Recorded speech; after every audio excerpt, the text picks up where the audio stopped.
ভাদ্র মাস, এই মাসে কি আছে বলো তো? আমি তো যতদূর জানি এই মাসে শ্রীকৃষ্ণের জন্মদিন থাকে। তো আমরা মেয়েরা বিয়ের পর যখনই বাবার বাড়ি যাব ভাবি, তখনই কিছু মানুষ আছে তারা বলে যে ভাদ্র মাসে কেউ বাবার বাড়ি যায়? ভাদ্র মাসে তো বাবার বাড়ি যেতে নেই।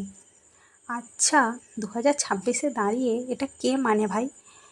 আর সবথেকে বড় কথা, মেয়েদের বাবার বাড়ি মানে তো মেয়েদের সেটা নিজেরই বাড়ি, যেখানে ছোট থেকে বড় হলাম, জন্ম নিলাম, সেখানেই সব কিছু, জীবনের সব সুখ দুঃখ সেখানেই সব কিছু। সেইখানে যেতে গেলে আবার ভাদ্র মাস, আশ্বিন মাস এইসবের প্রয়োজন পড়ে? তো আমার জানা ছিল না। তোমরা যদি জেনে থাকো কমেন্ট করে জানিও। কিছু কিছু মানুষের এইগুলো ধারণা যে ভাদ্র মাসে বাবার বাড়ি যেতে নেই।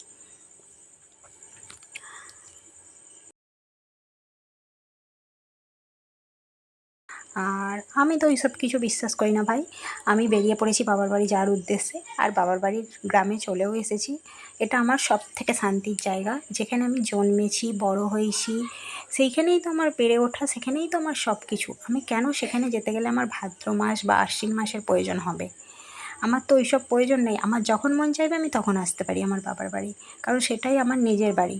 তো চলো, আজকের মতন টাটা।